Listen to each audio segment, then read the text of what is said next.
આમ જોઈએ તો કોઈ પણ શહેરની નગરપાલિકામાં કોઈ પણ પક્ષનું શાસન હોય, પરંતુ કામગીરી ગોકળગાયની ગતિએ થતી હોય છે, આવી વાણી લોકજીભે ઉચ્ચારાતી હોય છે.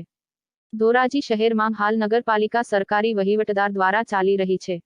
પરંતુ આજની કામગીરી જોઈને અમારા ચક્રવાત ન્યૂઝના સબ એડિટર અને એન્કર યશવંત દલસાણિયાએ આ ઝડપી કામગીરી નિહાળી. યશવંતભાઈ ના રહેઠાણની સોસાયટીના સાર્વજનિક પ્લોટમાં છેલ્લા 10 દિવસથી સ્ટ્રીટ લાઇટ બંધ હતી, પરંતુ સોસાયટીના કોઈ રહીશોએ આ બાબતે પાલિકામાં જાણ કરેલ નહોતી, અને યશવંતભાઈને આ બાબતની જાણ થતાં નગરપાલિકાની વીજ શાખાને આજે સાંજે 4 કલાકે ફોન દ્વારા જાણ કરવામાં આવી, અને 2 જ કલાકમાં ધોરાજી નગરપાલિકાનું વાહન પહોંચી ગયું વીજપોલ પાસે અને સ્ટ્રીટ લાઇટ મરામત કરવામાં આવી.